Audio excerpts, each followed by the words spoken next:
welcome to this month's issue of Midlife and Thriving, which is all about guiding and resourcing midlife women back to the most important relationship of their lives. That's the one that they have with themselves through the art of self-care.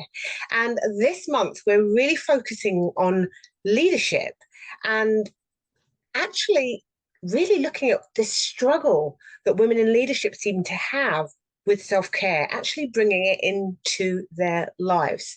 And joining me this month is the very lovely Sara Young, who is a leadership and performance coach and the founder of Stage Wise Coaching. Sara, gorgeous, beautiful, and blessed to have you with me this month. Thank you. Thank you for that lovely intro. Oh, so good to have you. And I feel like we're going to just dive in. I mean, you've had leadership roles yourself. You know what it's like when the plate is full and overflowing and mind-blowingly so. Um, and yet we also understand, and I know that you totally understand, the need for self-care and the power that it kind of gives us to deliver on the things that we want to put out in the world. So I guess we'll start with the what I always call the myth. You know, why do you think self-care is still seen as optional or even indulgent, especially for women in leadership? Well, I think that phrasing's so interesting because I was one of those people who believed that self-care was indulgent. Actually, probably worse than that. I think self-care was off my radar completely for quite some years in my career. So, yeah, I had the leadership responsibilities, and I believed that the priority was everybody else, giving to everyone else because I was serving people. I was working within schools, and it was important that I enabled them to be their brilliant selves. And so my self-care was on the back burner. And I'm hearing that from so many people that I now work with. I wonder whether I can give you a little bit of context in terms of my wake-up call as to why self-care became the most important thing for me. Yes, please do. I went from it not being on the radar at all to it being the most important thing. So that's where I'm speaking from, if you like. The perfect storm. I'm sure my story will be really similar to many people out there. But with the pandemic and with the beautiful perimenopause and with what was probably a mixture of burnout with work as well, with the pressures of COVID and how that changed work expectations. All of that came together, and with long COVID, my health crashed. And it was astonishing. And my body stopped. And it told me very loudly that self-care had to be number one if I was going to continue to succeed. And that was my wake-up call. And it was over like 18 months. And I had to listen to my body. So I come from that place. A very conscientious leader, professional, giving to others, very energetic, very enthusiastically working with others with lots of energy. And all of that was kind of stripped away with a health crisis. So your question about, why do I think perhaps self-care is sometimes seen as indulgent? I think if you're predisposed to being a very conscientious person, perhaps a people pleaser, all those things, I think it's very easy, especially as a parent alongside those things, to believe self-care. Yeah, in a minute, maybe. Maybe at the end of the day. Oh, and then I'm asleep because I'm so exhausted. So I think it's a really interesting thing. Women in leadership specifically, we're of a certain generation, I think, Yvonne, where Yes. you may relate to. In my teens, I saw women as leaders, as this thing I aspired to be. This idea of them holding on to their leadership or us holding on to leadership positions, it was at what cost? And I remember conversations at university around, will you be going for the high-powered job, or are you going to go down the parent route? Like they're mutually exclusive. Yes. So I just think it's really interesting, the whole question around, is it indulgent to look after yourself? I think, things have changed so much over the last 30 years. Yeah. Yeah, it's not indulgent, it's necessary. That's my Yes. long answer. Yes. Yeah. And the thing is, though, Sarah, in you explaining all of that, is that's not the messaging that we really got. That's the issue, is that we didn't really get that message that actually taking care of yourself is really important in order for you to do the parenting, do the job, we didn't get that message. It was just go do whatever the things were. And for me, that's part of the reason why we end up operating from that place of self-care. Who needs it? Not necessary, right? Yeah, I think it was even equated with selfishness, and Yes, still is with some people. I can't be selfish. I give yes. to others. Exactly. It's not all about me. Yeah. It's about you sometimes, right? Yeah. Yeah. Excellent. So, in your experience, then, what are the warning signs that when leaders have actually disconnected from themselves, or being quite dysfunctional around their own well-being, and how can we interrupt that before burnout hits? Yeah, I think there's some really interesting signs that we can pick up. And if I think in different contexts for different examples, within working within an organization and becoming aware of emails being sent by leaders or by colleagues at 1 o'clock, 2 o'clock, 3 o'clock in the morning, that's one of those interesting ones. And then having that conversation to say, oh, I noticed that. What were you doing up, sending emails at that time? And for them to be normalizing that behavior is shocking, right? And I think I might have got to that point at certain stages in my career, but I think I always had some sense of that's actually not okay. That balance is all out. So that's one of the things that I notice, and I think a lot of the great leaders that I've worked with or for have made a big point of making sure out of hours is out of hours for you. Yes. And just don't let that blurry edge start, leaking over. I think another thing that I noticed is, and you may recognize this in other people listening, when you see professionals running down corridors, like not in E&R, ER, ER, A&E, A&E, but that whole idea of this is so urgent, I have to run, when it's not that urgent, people are no longer looking after themselves in that Yes. way. The speed of things, the pace, Yes. even how fast they speak. It's a Yeah. sure sign in the coaching space when someone enters the space and they speak so fast, not taking a breath. Mm. So these are warning Wow. signs, I think, that there's a Yes. disconnection between mind and body.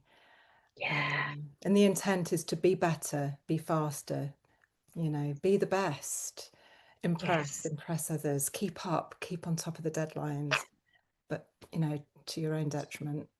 It's quite interesting. Yes. Mm. Wow. Yeah. And listening to all those words that you just pulled out and how they're so deeply tied into success, the speed that, you've got to get done more, more, more. And why are we still tying all of those traits into success? It's kind of mind-blowing because we do know better.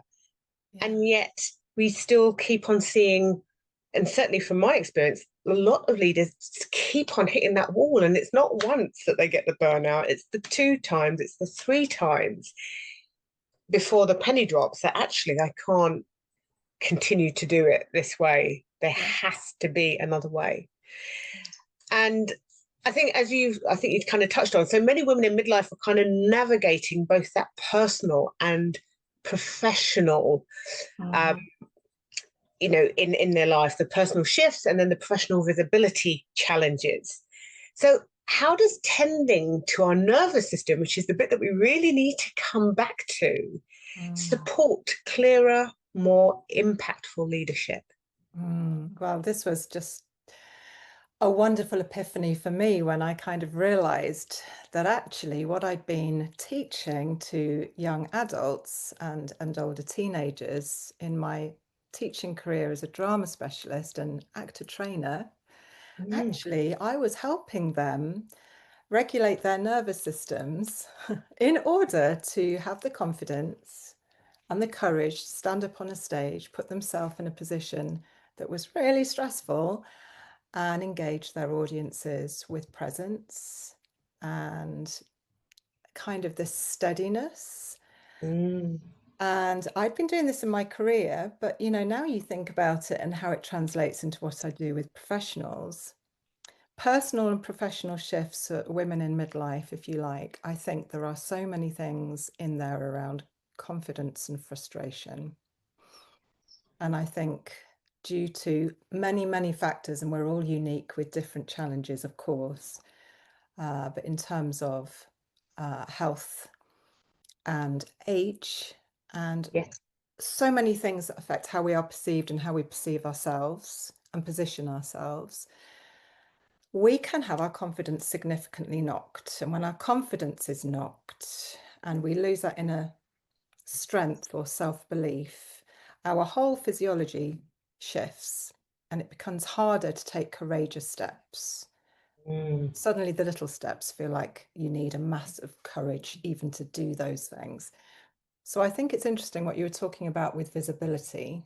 I'm going a bit round the houses here. No, good.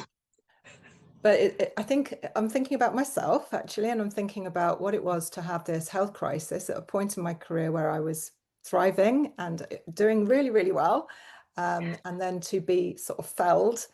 I had a confidence crisis as a result of that. It was very Mm. hard to stand back up and try and be what I used to be and behave as I used to behave and then succeed as I always succeeded. So I think in terms of going to the nervous system and working with what it is to regulate yourself, to steady yourself, to be able to trigger your parasympathetic nervous system so you can calm and come back to, okay, I am okay. And I have got the ability, the knowledge, the experience, the years to deal with this situation. That is so important. So it comes back to not getting frustrated and reacting to a situation where you suddenly can't handle it in the way that you used to. It's the coming back into a different state and learning those tools and techniques that help us steady ourselves, become more present in the moment, and have that self-belief we used to have, but to bring it to the fore and help us sort of thrive in that moment. It's a long answer. Did that make any sense? Yes, it did make sense. And actually, I think that bit about that coming back to, because I always talk about the fact that we seem to get caught up in the out there. There's a lot of out there, there's all this external distractions and noises, and everything we end up doing is about the out there and not the in here. So as you were talking then, I was thinking, isn't that the whole point? Is that we actually stop and we do some listening here, Yeah. and having and listening to that voice there and getting that sense of calm that then allows us to project the things we want to out into the world from a place of calm, not from panic and frustration, which is all out there. Yes, it's surrounding us and it's infectious. Yes, It's like a collective mania. absolutely. And Yeah. and because we see other people doing it, it's just like, well, that's how we get that normalization, right? Well, Mhm. that's normal, so therefore I must. Yeah. And so, more and more people end up kind of jumping into that kind of thinking and the behavior. And Mm. actually, what you're saying is it's that ability to come back in Yeah. and that almost like that check-in. How am I right now? Am I okay? What is truly important or necessary right now? Yeah. I'm not thinking everything is important and necessary right now. Yes. Yeah. Yeah, we can get caught in that trap very easily, can't we? Oh yes. Mm. Oh yes. We absolutely can. Definitely. Excellent. Now you've spoken about presence and the presence over performance. Can Yeah. you share what that looks like in action? and why it matters. And I'm going to say now more than ever. Gosh, it really does, doesn't it? I think it's important, that phrase, sort of power, presence over performance, is important to sort of unpack that a little bit, Yes. because otherwise there'll be some contradictions in what I'm saying. Because, you know, my specialism in helping people to perform with integrity and to engage their audiences and have people hanging, waiting for what they're going to say next, and traveling on that journey with them, that engaged, you know, that meaningful connection between people.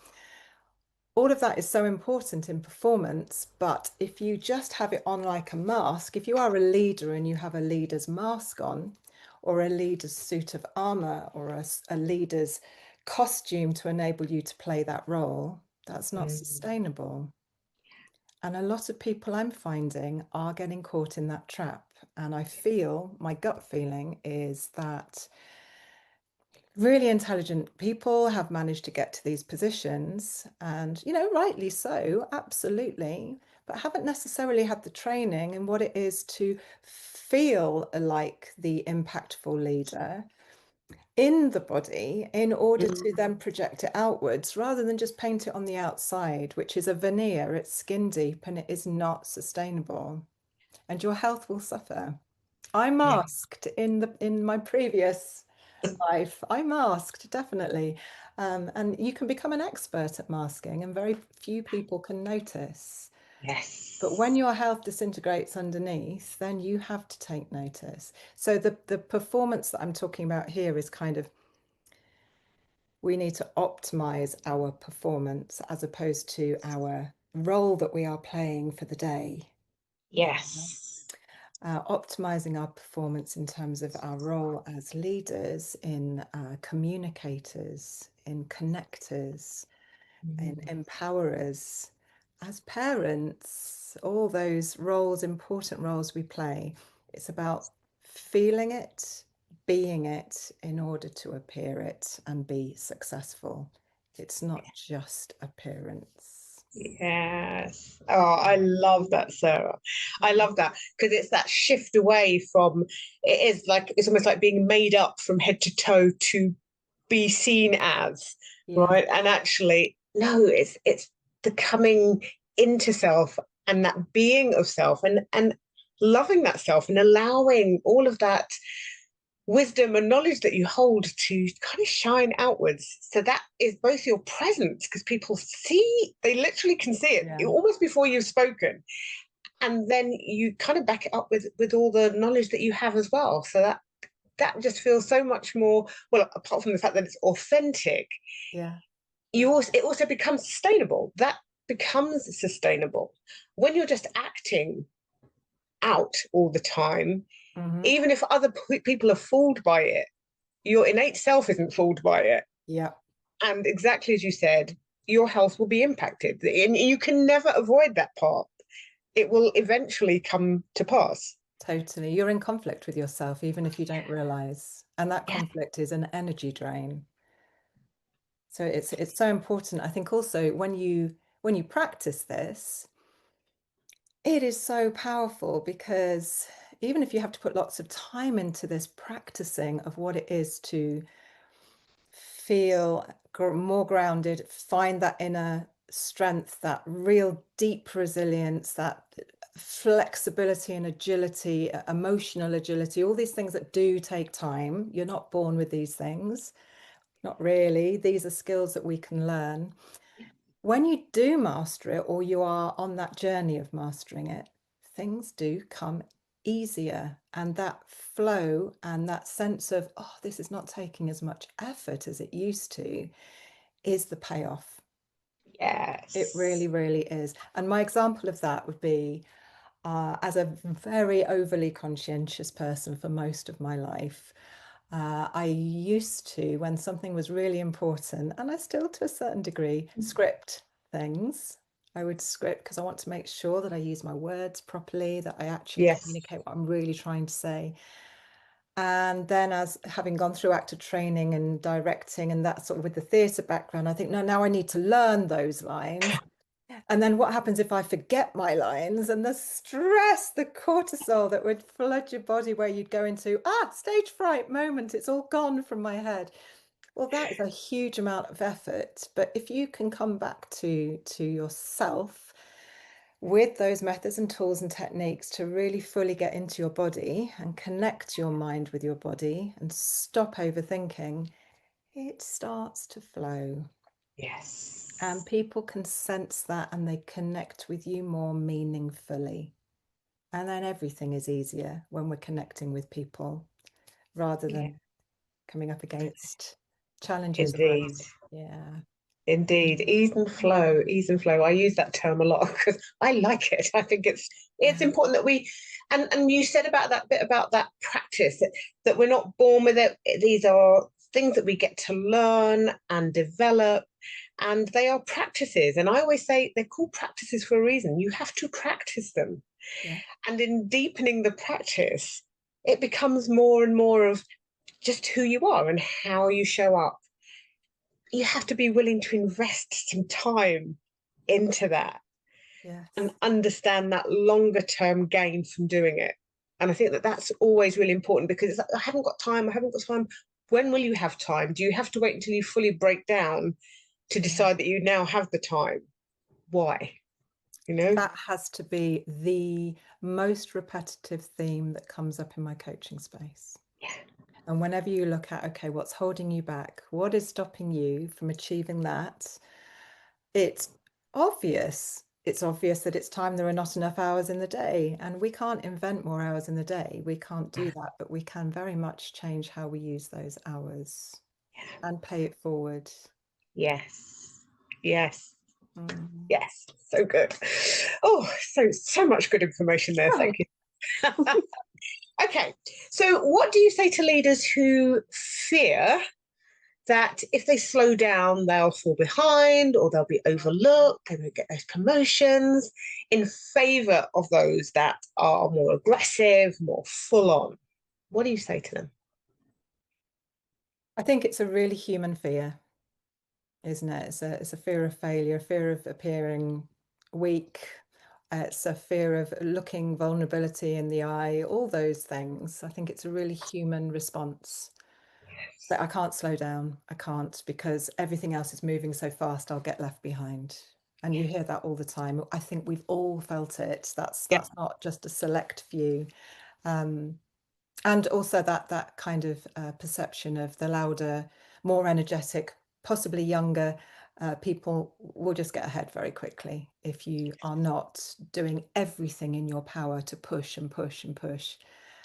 So I think it's really human, but I think it's a catch-22, if that's the right expression, because it took me a long time to come to terms with this, but essentially you cannot sustain your role if you do not sustain yourself. You cannot help others if you do not first help yourself. You cannot be there for others if you can't be there for yourself. And Mhm. it's a hard thing to actually really solidly grasp and take on as a concept, actually.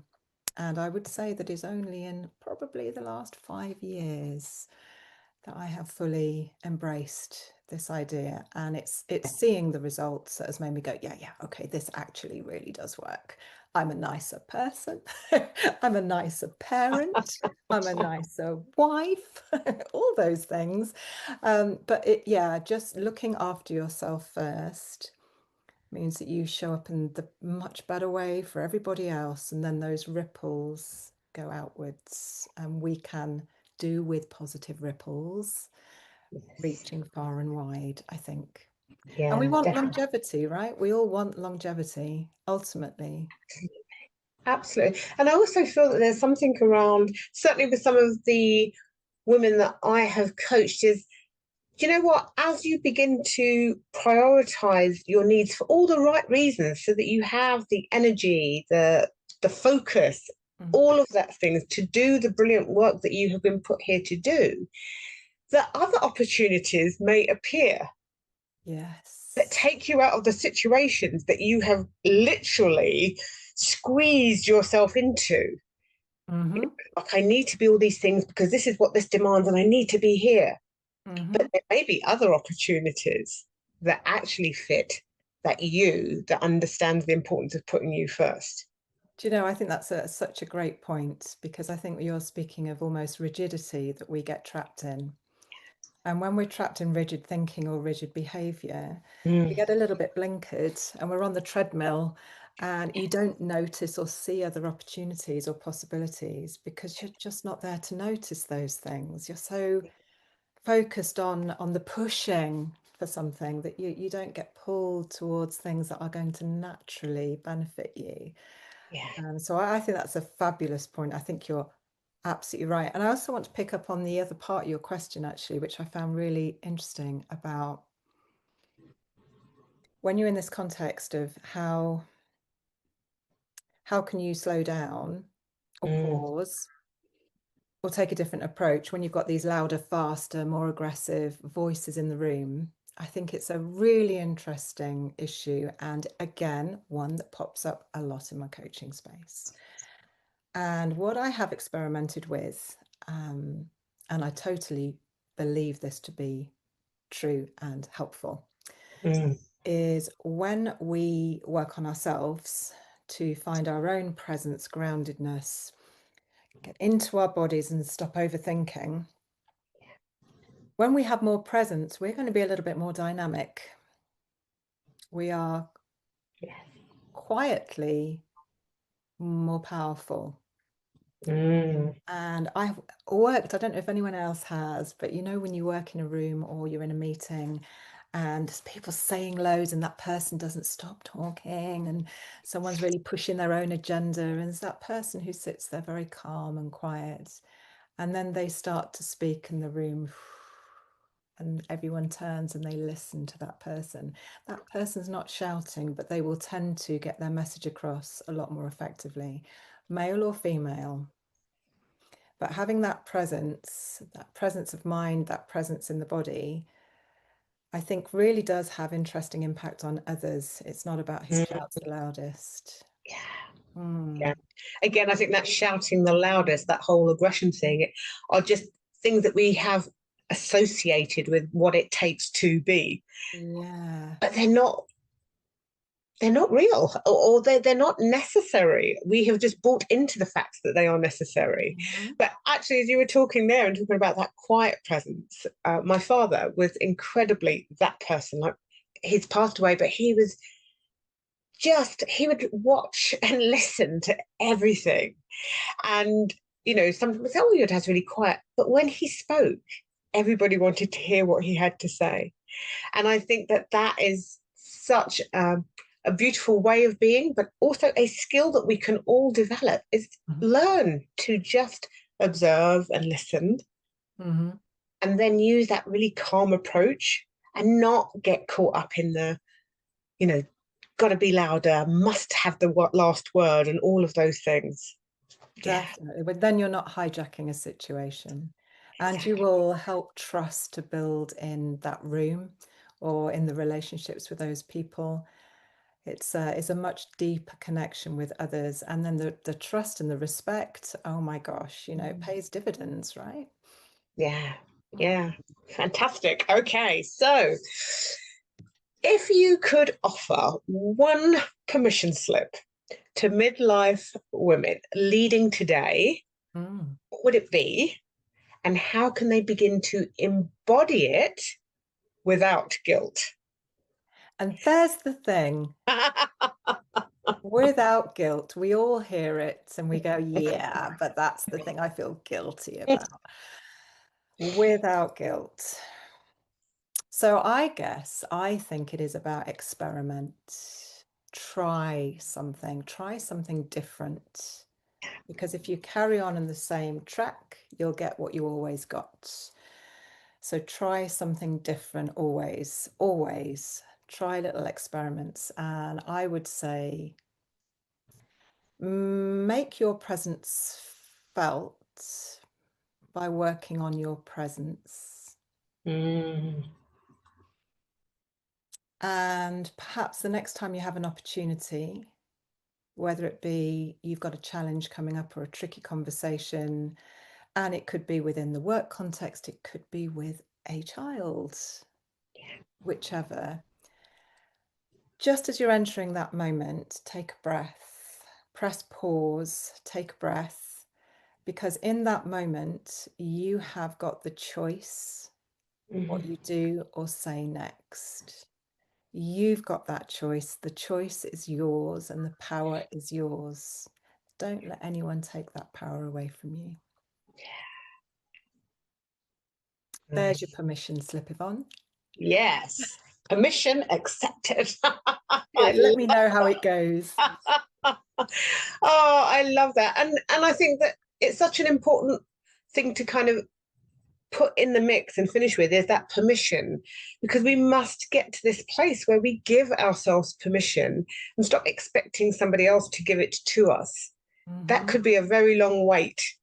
So being able to give ourselves permission, and being able to give ourselves permission, one, to do the self-care we need, to lead the way that we truly want to, not the way we're told we should, I think is like a huge thing.